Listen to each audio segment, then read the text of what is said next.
राजा राम ने जब ये देखा कि प्रजा के कुछ लोग माता सीता की पवित्रता पर संदेह कर रहे हैं, तब उन्होंने एक अत्यंत पीड़ादायक किंतु राजधर्म के अनुरूप निर्णय लिया। सीता जी का परित्याग। यह निर्णय उनके हृदय को चीरने वाला था, क्योंकि वे सीता से अत्यंत प्रेम करते थे और जानते थे कि वह निर्दोष हैं। फिर भी एक आदर्श राजा बनने के मार्ग में उन्होंने अपने निजी सुख दुख को तिलांजलि दी। सीता जी उस समय गर्भवती थीं। उनके गर्भ में वही दो शिशु पल रहे थे जो आगे चलकर लव और कुश के रूप में प्रसिद्ध हुए। राम ने लक्ष्मण को बुलाया और अत्यंत दुख के साथ आदेश दिया कि वे सीता जी को वन में छोड़ आएं। लक्ष्मण के लिए यह कार्य अत्यंत कष्टकारी था। वे सीता जी को अपनी माता तुल्य मानते थे और उन्हें त्यागना उनके लिए भावनात्मक रूप से असहनीय था। लक्ष्मण रथ में सीता जी को लेकर अयोध्या से बाहर निकले। मार्ग भर वे मौन रहे, आंखों से अश्रु बहते रहे। अंत में जब वे गंगा के तट पर पहुंचे, उन्होंने कांपती हुई आवाज में सीता जी को सच्चाई बताई। ये सुनकर सीता स्तब्ध रह गईं। उनके लिए यह सदमा केवल भावनात्मक नहीं था, बल्कि मातृत्व के आरंभिक चरणों में मिली असहायता और अकेलापन भी था। लक्ष्मण ने सीता को वाल्मीकि ऋषि के आश्रम के पास छोड़ दिया। महान ऋषि वाल्मीकि ने जब उन्हें देखा, तब उन्होंने उनकी पीड़ा को समझा और उन्हें अपने आश्रम में आश्रय दिया। वहां सीता ने एक साध्वी का जीवन अपनाया, त्याग, संयम और मौन में लिपटी हुई मां के रूप में। उनका जीवन अब राजमहल की भव्यता से दूर वन की गोद में था, लेकिन उनका चरित्र, उनका धैर्य और उनका मातृत्व और भी महान बन चुका था। गर्भवती होने के बावजूद उन्होंने अपने आत्मसम्मान को बनाए रखा और ऋषियों के बीच एक दिव्य और तेजस्विनी स्त्री के रूप में प्रतिष्ठा प्राप्त की। यह वनवास केवल एक स्त्री का बहिष्कार नहीं था, यह उस युग की सामाजिक मानसिकता, स्त्री की पीड़ा और नारी शक्ति की सबसे करुण लेकिन शक्तिशाली अभिव्यक्ति बन गया। वाल्मीकि ऋषि के शांत और तपोमय आश्रम में, प्रकृति की गोद में सीता जी ने अपने जीवन के सबसे महत्वपूर्ण और पवित्र क्षणों का अनुभव किया। वन के एक कुटीर में, घने वृक्षों की छाया और ऋषियों के आशीर्वाद के बीच, सीता माता ने जुड़वां पुत्रों को जन्म दिया, लव और कुश। ये जन्म किसी सामान्य संतान का नहीं, बल्कि धर्म, त्याग और आत्मबल से उपजे भविष्य के महान योद्धाओं का आरंभ था। लव और कुश का जन्म उनके वनवास के समय हुआ था, जब सीता समाज से बहिष्कृत थीं, परंतु उनके मातृत्व की गरिमा और शक्ति पूरी तरह अक्षुण्ण थी। ऋषि वाल्मीकि ने सीता को न केवल सुरक्षित आश्रय प्रदान किया, बल्कि उनके पुत्रों को भी संपूर्ण शिक्षा और संस्कार देने का उत्तरदायित्व उठाया। वाल्मीकि ऋषि ने उन्हें न केवल वेद और शास्त्रों का ज्ञान दिया, बल्कि युद्ध कला, धनुर्विद्या, नीति और धर्म की शिक्षा भी दी। लव और कुश बचपन से ही अत्यंत तेजस्वी, मेधावी और साहसी थे। उनके आचरण में मर्यादा पुरुषोत्तम राम की छवि झलकती थी और उनकी बुद्धिमत्ता वाणी में सीता माता की शालीनता का प्रभाव दिखता था। वे आश्रम के अन्य बालकों की तुलना में अधिक अनुशासित, विनम्र और ज्ञान पिपासु थे।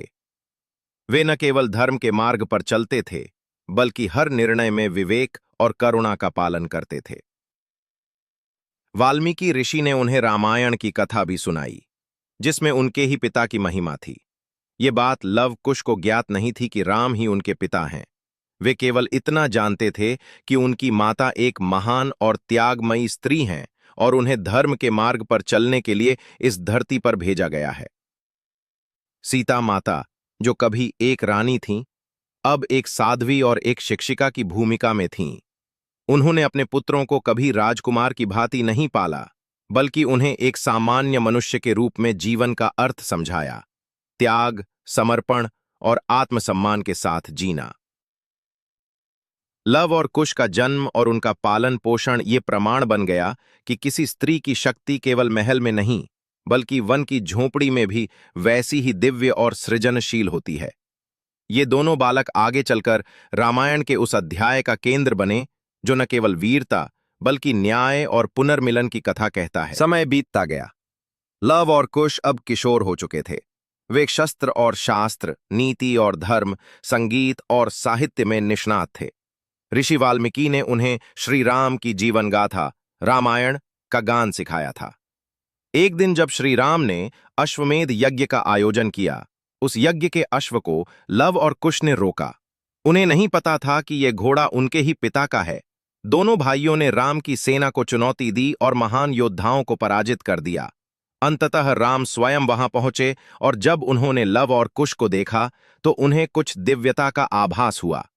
वहीं ऋषि वाल्मीकि उपस्थित हुए और उन्होंने राम को बताया कि ये दोनों बालक उन्हीं के पुत्र हैं, सीता माता की कोख से जन्मे लव और कुश। राम का हृदय संताप और करुणा से भर गया। वे वर्षों से सीता को याद करते रहे थे। उनके त्याग का बोझ उनके मन पर छाया हुआ था। राम ने तुरंत सीता माता को वापस लाने का प्रस्ताव रखा और उन्हें सार्वजनिक रूप से पुनः स्वीकार करना चाहा। उन्होंने अयोध्यावासियों के सामने यह भी कहा कि अब किसी को सीता के चरित्र पर शंका नहीं करनी चाहिए, क्योंकि उनके त्याग, तप और मातृत्व ने उन्हें देवी बना दिया है। लेकिन सीता माता इस संसार के व्यवहार और स्त्री के मान की परीक्षा से थक चुकी थीं। उन्होंने राम से कुछ नहीं कहा, न क्रोध न दुख, केवल मौन। उन्होंने धरती माता से प्रार्थना की, यदि मैं शुद्ध हूं, यदि मैंने सदा धर्म का पालन किया है, तो हे धरती माता, मुझे अपने अंक में समा लो। क्षण भर में पृथ्वी फट गई। एक ज्योतिर्मय रूप में धरती माता प्रकट हुईं और सीता को अपने साथ ले गईं। पूरी सभा स्तब्ध रह गई। यह दृश्य केवल त्याग का नहीं, बल्कि स्त्री की आत्मशक्ति, सम्मान और उसके अंतहीन धैर्य का प्रतीक बन गया। राम वहीं खड़े रह गए, मौन, अश्रुपूरित, किंतु श्रद्धा से झुके हुए। यह पुनः मिलन केवल एक पारिवारिक संगम नहीं था, यह आत्माओं का मिलन था। और सीता का त्याग केवल व्यक्तिगत नहीं, युगों युगों तक नारी मर्यादा और आत्मगौरव का अमिट उदाहरण बन गया। राम ने सीता के सम्मान में जीवन भर एक और विवाह नहीं किया और अंततः स्वयं भी जल समाधि द्वारा धरती को त्याग कर अपने लोक को लौट गए। इस कथा का अंत एक स्त्री की गरिमा, एक राजा की मर्यादा और मातृत्व की महानता के प्रतीक रूप में हुआ। वाल्मीकि ऋषि के शांत और तपो